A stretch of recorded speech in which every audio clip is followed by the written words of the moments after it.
Morning student, हम आपकी Hindi book क्षितिज के चैप्टर 2 बाल गोविंद भगत पढ़ रहे हैं, जिसके लेखक हैं रामवृक्ष बेनीपुरी। हमने लास्ट वीडियो में इस चैप्टर के बारे में पढ़ा था। जो बाल गोविंद भक्त थे वो कैसे दिखते थे, वो क्या करते थे, उनकी जो लुक थी वो बिल्कुल साधु की जैसी थी।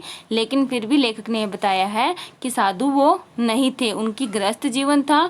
वो कह रहे हैं उनकी गृहिणी यानी उनकी पत्नी की तो याद नहीं थी, लेकिन जो उनके बेटे और बहू को उन्होंने देखा था। उनके थोड़ी खेती बाड़ी थी, मतलब थोड़ा बहुत खेत था जो वो करते थे, खेत जोते थे, और उनका एक साफ सुथरा अच्छा मकान भी था।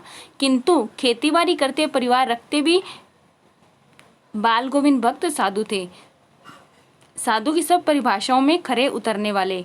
कबीर को साहब मानते थे, उन्हीं के गीतों को गाते, उन्हीं के आदेशों पर चलते थे। वो कह रहे हैं वो खेती बाड़ी तो करते थे, परिवार भी रखते थे, लेकिन एक तरह से गृहस्थ जीवन होने के बावजूद भी वो बिल्कुल साधु से, जैसे साधु होते हैं कि वो उनका किसी से संबंध रिश्ता रहता वो ज़्यादा नहीं रखते होते, अकेले रहना पसंद करते हैं। एक तरह से उनका सीधा साधा जीवन होता है, वैसे ही बाल गोविंद भगत भी थे। साधु की सब परिभाषाओं में खरे उतरने वाले, कि एक तरह से जो साधु की परिभाषा होती है कि सीधे तरीके से साधारण जीवन जीना, किसी से ज़्यादा बोलना नहीं और ज़्यादा क्रोध नहीं करना, वैसे ही वो थे। कबीर को साहब मानते, जो कबीर थे उनको वो साहब मानते थे, उनको ही अपना सब कुछ मानते थे। उन्हीं के गीत, जो कबीर के गीत होते हैं, उन्हीं को वो गाते थे, उन्हीं के आदेशों पर, मतलब जो उनके तरह से जीवन के जो एक तरह से रूल्स थे कबीर के, वो ही उन कदमों पर चलते थे, उन्हीं रूल को अपनाते थे। वो कभी झूठ नहीं बोलते थे, खरा व्यवहार करते, हमेशा दूसरों के साथ दिखावे का व्यवहार वो कभी नहीं करते थे। किसी से भी दो टूक बात करने में संकोच नहीं करते, न किसी से खामखा झगड़ा मोल लेते, कि मतलब ऐसे नहीं कि वो किसी से बात करने में कभी शर्म नहीं करते थे, हर किसी से वो अच्छे से बात करते थे। वो किसी से बेकार में झगड़ा भी नहीं करते थे, मोल नहीं लेते, मतलब जानबूझ के वो झगड़ा नहीं करते थे। किसी की चीज़ नहीं छूते थे, वो किसी की वस्तु को हाथ नहीं लगाते, न बिना पूछे व्यवहार में लाते, कि ना ही किसी की चीज़ को बिना पूछे, कि जब किसी की चीज़ हम किसी यूज़ करते हैं, उपयोग में लाते हैं तो उससे पूछ कर लाते हैं, वैसे ही वो थे। किसी की चीज़ को जब पूछते हैं उसके बाद ही उसको कार्य में करते थे। उसके इस नियम को कभी कभी इतनी बारीकी तक ले जाते हैं कि लोगों को कुतूहल होता कि वो जो ये नियम थे वो कबीर के नियमों पर चलते थे, और वो इस उनके नियम को इतनी बारीकी तक, मतलब वो एक एक चीज़ को इतने अच्छे से करते थे, बारीकी से, मतलब काफ़ी ज़्यादा गंभीरता से लेकर करते थे। लोगों को कुतूहल होता कि वो ऐसे कैसे करते हैं। कभी वह एक दूसरे के खेत में सोच के लिए भी नहीं बैठते, वह गृहस्थ थे, लेकिन उनकी सब चीज़ें साहब की थी।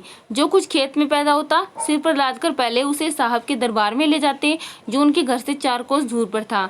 एक कबीरपंथी मठ से मतलब वह दरबार में भेंट रूप रख लिया करता, जाकर प्रसाद रूप में जो उन्हें मिलता उसे घर लाते और उसी से गुजर लाते थे। मतलब उनका जीवन कैसा था, लोगों के लिए एक तरह से वो आश्चर्य कर देने वाला था कि वो किसी की दूसरे खेत में मतलब शौचालय के लिए नहीं बैठते थे। वे गृहस्थ तो थे, लेकिन उनकी जो सब चीज़ें थी घर की वो एक तरह से कबीर की थी, महात्मा कबीर की थी।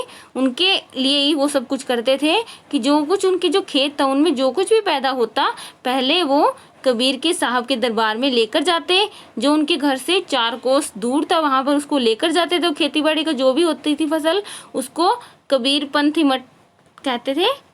वहाँ पे वो भेंट रूप लिया जाकर प्रसाद रूप में जो वहाँ पे जो ये सब थे वो भेंट दे देते थे, और जो उनको वहाँ पे प्रसाद में मिलता था उसको घर लाकर उसी से अपना घर बस्त करते थे। ऐसे नहीं था कि जो खेती बाड़ी में जो हुआ हम उसको अनाज घर में उसका उपयोग करें, नहीं, वो सब कुछ वहाँ पे कबीर के मठ में जाकर चढ़ा देते थे, और एक तरह से जो उनको प्रसाद में थोड़ा बहुत भी मिलता था उस फसल का, वो ही घर में आकर उससे अपना घर चलाते थे, न कि वो पूरी फसल का उपयोग करते थे।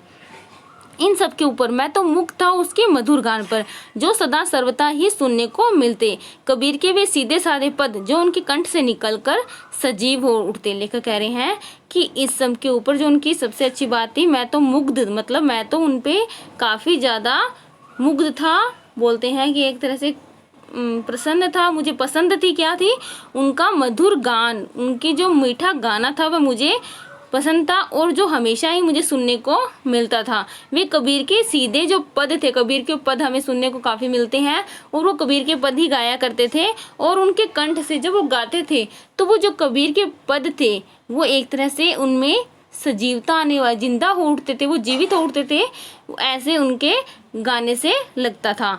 आषाढ़ की रिमझिम है, समूचा गांव खेतों में उतर पड़ा है। कहीं हल चल रहे हैं, कहीं रोपनी हो रही है, धान के पानी भरे खेतों में बच्चे उछल रहे हैं। कि आषाढ़ की रिमझिम मतलब आषाढ़ की बारिश आ रही है थोड़ी बहुत, सारा गांव खेतों में आया हुआ है, कोई हल चला रहा है, कहीं रोपनी हो रही है मतलब बीज रोप रहे हैं, धान के पानी भरे खेतों में बच्चे उछल रहे हैं। कि वहाँ पे जो धान का पानी भरा हुआ है, धान के जो चावल का होता है वहाँ पे पानी भरा हुआ है और वहाँ पे बच्चे उछल रहे हैं। औरतें कलेवा लेकर मेड़ पर बैठी हैं, कि औरतें घर से खाना लेकर इंतजार कर रही है, वो मेड़ पर बैठी है, खेतों के बीच में जो एक पगडंडी बनी होती है वहाँ पर बैठी है।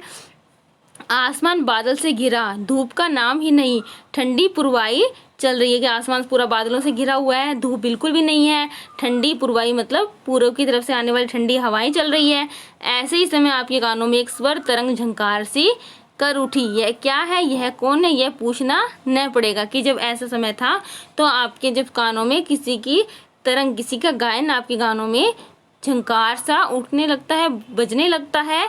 क्या है, किसकी आवाज़ है, ये किसी को पूछना नहीं पड़ेगा क्योंकि सबको पता था यह कौन गा रहा है। बाल गोविंद भक्त समूचा शरीर कीचड़ में लिथड़े अपने खेत में रोपनी कर रहे हैं। कि जो बाल गोविंद भक्त थे वो उनका सारा शरीर कीचड़ में भरा हुआ था और खेत में वो रोपनी कर रहे थे। उनकी उंगली एक एक धान के पौधे को पंक्तिबद्ध खेत में बिठा रही है। कि जब वो धान बोते हैं तो वहाँ पे वो कैसे कर रहे हैं कि एक उंगली से एक एक धान के पौधे को पंक्ति में मतलब एक लाइन में खेत में वो बिठा रहे हैं।